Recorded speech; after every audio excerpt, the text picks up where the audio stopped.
ለመጀመሪያ ጊዜ ራሴን ሪከርድ ማድረግ ያሰብኩበት ቀን ነው። አዶና ይባላለው። የ20 ዓመት ልጅ ነኝ።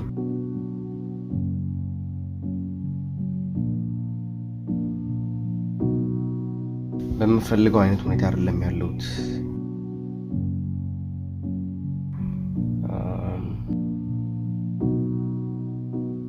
አንድ ቀን ደግሞ እንደ ዶክመንተሪ ሆኖ እንደሚቀርብ እርግጠኛ ነኝ። ይቺ ቪዲዮ የመጀመሪያው ቪዲዮ ስትሆን ራሱን ለህብረተሰቡ ወይንም ለሶሻል ሚዲያው ማህበረሰብ ያስተዋወቀበት ቀን ነው። በዚህ ቪዲዮ ቀን የተናገራቸው ነገሮች የራሱን የውስጥ ትግል፣ ሽንፈት፣ ውድቀቶች ቁልጭ አድርጎ የሚናገርበትና ራሱን ያስተዋወቀበት አለፍም ሲል መድረስ የሚፈልገው ወይም መሆን የሚፈልገውን የተናገረበት ቪዲዮ ነው።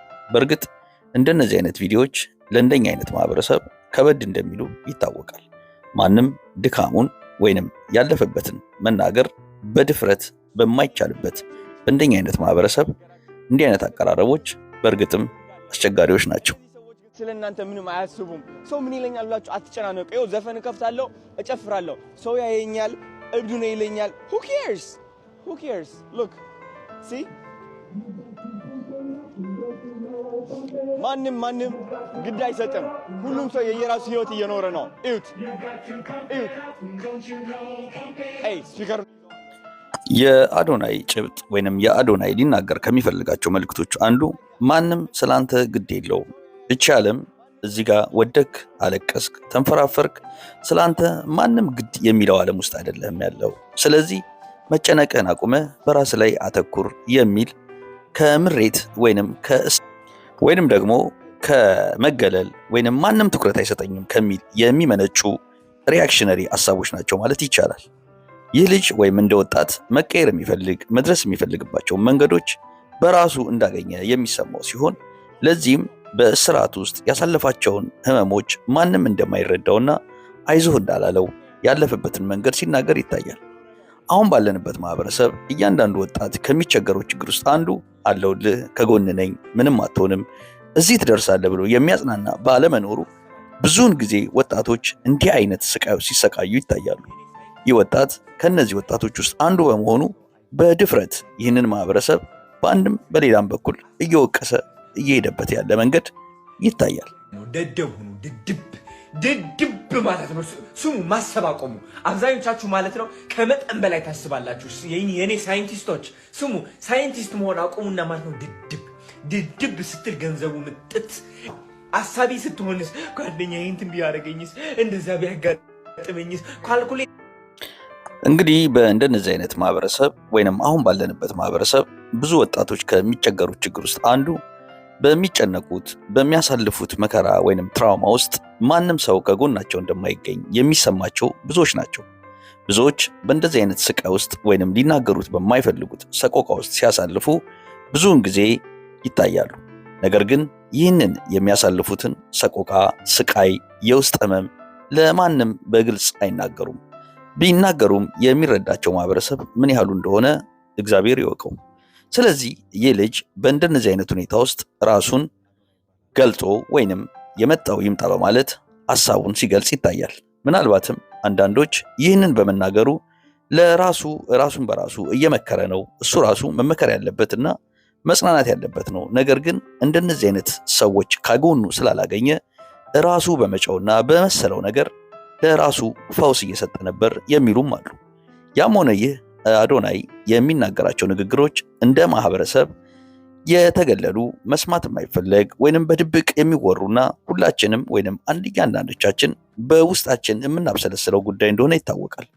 ለሰዎች ልጆች ስትል ግድ አይኖርህ፣ ለማንም አትጨነቅ፣ ማንም ስላንተ የሚጨነቅ ወይንም የሚያስብ የለም በማለት ነበር ልጁ የሚነሳው አመለካከቱ። ነገር ግን እንደነዚህ አይነት አመለካከቶች እንዴት ሊመጡበት እንደቻሉና ለምን እንደዚህ አይነት አስተሳሰብ ማሰብ እንደጀመረ ማንም በዚህ ጉዳይ ላይ ጠይቆ ሲነጋገርበት አይሰማም። ያም ሆነ ይህ ልጁ አሁን የደረሰበት ቦታ ከመድረሱ በፊት ብዙ ስቃዮችን እንዳሳለፈ ይናገራል። ካልኩሌት ታደርጋለህ የራስን ውድቀት ለማምጣት። እኔ የራሴን ውድቀት ካልኩሌት ማድረግ አቁሜያለሁ። ምክንያቱም ድድብ ያልኩኝ በረከት አሯራጭ ሆኛለሁ። በቃ በረከቴ ብቻ እንዲመጣልኝ ነው የምፈልገው።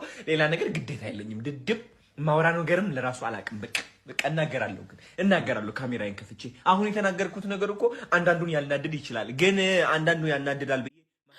እንግዲህ ድድብ ብላለው በመደደብ እቀጥላለሁ።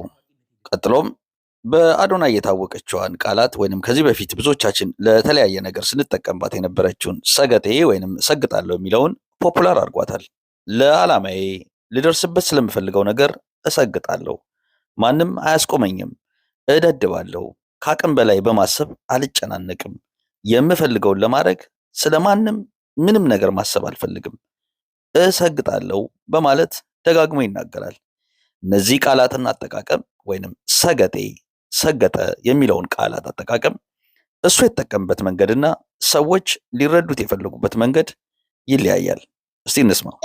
በጣም አሳሳቢ ነው። በግልህ ይህንን መምረጥ ይቻላል፣ ችግር የለውም። ነገር ግን ሌሎችን ደድቡ ብሎ ማለት ትንሽ አስቸጋሪ ነው። እሺ እሱም የሚከተለው ካገኘ እንግዲህ ሊባል ይችል ይሆናል። ሳዝን ሁኔታ በጣም ትልልቅ የሚባሉ ድርጅት ያላቸው ካምፓኒ ያላቸው ሰዎች እነ ጂ ፓወር ምናምን የሚባሉ ሰዎች ነገ ከነገ ወዲያ በነገራችን ላይ እኛ ደግሞ መደደብ አይገባም ብለን የምንል ሰዎች፣ ድድብና አይጠቅምም ብለን የምንል ሰዎች፣ ማይምነት ይጥፋ ድንቁርና ይጥፋ ብለን የምንል ሰዎች ደግሞ ተሰባስበን እነ ጂ ፓወር ምናምን የሚባሉትን ሰዎች እንዳይጠቀሙ መከልከል አለብን። በነገራችን ላይ እሰይ ማለት ጀምሪ ሲያምርብሽ እሰይ ዱርዬ ከተባልሽ እሰይ ቅሌታም እሰይ አንቺ አታገቢም እንዴ? እንግዲህ ልጁ እሰይ በማለት ይቀጥላል። እኔ እያንዳንዱ ሰው ለሚሰጠኝ አስተያየት ወይንም ኮሜንት መስማት አልፈልግም። እኔ ማደርገውን አደርጋለሁ። የእናንተን አፕሩቫል ወይንም የእናንተን ውዳሴ የምፈልግ ሰው አይደለሁም። የምፈልገው መንገድ ላይ ለመድረስ እነዚህን ሁሉ አደርጋለሁ ይላል። ነገር ግን በእንደኛ አይነት ማህበረሰብ አንድ ሰው ወይንም አንድ ለአቅመ አዳም ወይንም በመሰረቱ ህይወትን በቅጡ ላላወቀ ሰው የታላላቆቹን ምክር መስማት ይህ ነገር ትክክል አይደለም የሚለውን እየሰማ እደግ በሚባልበት ማህበረሰብ ላይ ማንንም አልሰማም ማለት በሌላ በኩል ሲታይ በመሰረቱ ትንሽ ያስደነግጣል።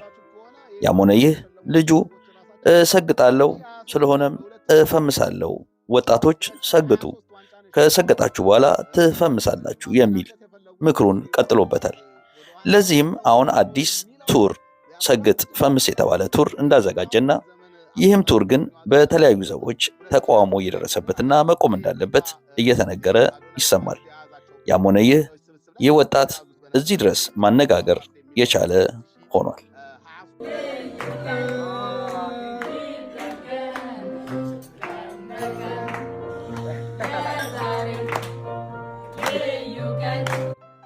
የቲክቶክ ተከታዮቹ ከ3.5 ሚሊዮን በላይ እንደደረሱለት የሚነገረው ይህ አዶናይ አሁን ያሉት ተከታዮቹ በኢትዮጵያ ውስጥ ካሉት ተከታዮች የመጀመሪያ ያደርገዋል። ይህ ቲክቶከር ዓላማውን ሲናገር በአፍሪካም ሆነ በዓለም አቀፍ ደረጃ ታዋቂ መሆንና ኢትዮጵያን አንድ ማድረግ እንደሚፈልግ ሲናገር ይሰማል። እንግዲህ ይህ ልጅ በሚያደርጋቸው የማህበራዊ እንቅስቃሴዎች ላይ አሁን የቲክቶክ አዋርድ ተሸላሚ በመሆኑና ብዙ ሽልማቶችን ያገኘ በመሆኑ ልጁ ተጽዕኖ ፈጣሪ ነው ማለት ይቻላል። ነገር ግን ተጽዕኖ ፈጣሪነትና ዕውቀት የተለያዩ ነገሮች በመሆኑ ብዙዎች ዕውቀት የሌለው ነው፣ ግልብ ነው፣ ምንም የሚያውቀው ነገር የለም፣ ነገር ግን ማህበረሰቡን በተለይ ወጣቶችና ህፃናቶችን እያሳሳተብን ነው ይላሉ።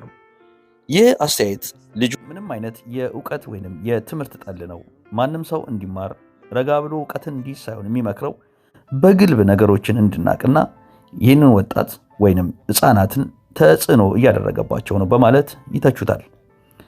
እንግዲህ ያም ሆነ ይህ አድናቂዎቹ በአንድ ጎራ፣ የእሱ ነቃፊዎች ወይንም ተቃዋሚዎች ደግሞ በሌላ ጎራ ሆነው ስለ ልጁ መነጋገርን ቀጥለዋል።